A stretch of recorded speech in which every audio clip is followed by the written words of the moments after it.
I want to talk about schools for a moment. I know you have some kids as well. And there's one constant really through this pandemic that school response dashboard really hasn't shown any real correlation between masking the students and COVID cases among staff. So what needs to happen next? I know they're saying let's keep the masks on for this school year, but do you think that that guidance might end up changing?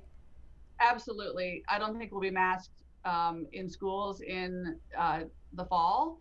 At least I don't think we should.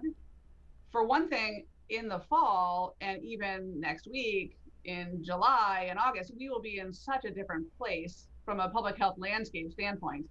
We are crushing the curve. We are at this point where we're at a tipping point where we're going to start seeing exponential decay of cases.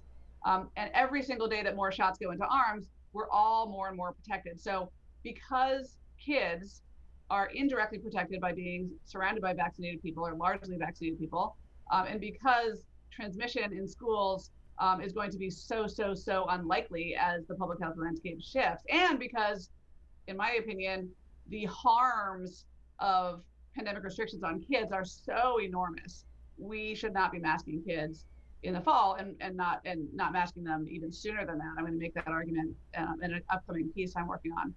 Now, what about for camps this summer for parents who might have been on the fence, now seeing those numbers coming down and the number of vaccinated people going up, knowing that the counselors or things of that nature probably, there's going to be different protocols at the camp. What kind of things do we need to consider looking at this summer?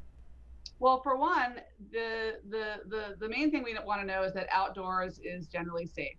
Um, the risk of outdoor transmission is vanishingly small. I just published a piece in The Atlantic last week talking about the importance of unmasking kids outside, whether they are vaccinated or not, because again, the risk of outdoor transmission is minuscule. The benefits of kids unmasking, seeing the full range of expression of their friends, getting back into their lives, re-engaging in camp is huge.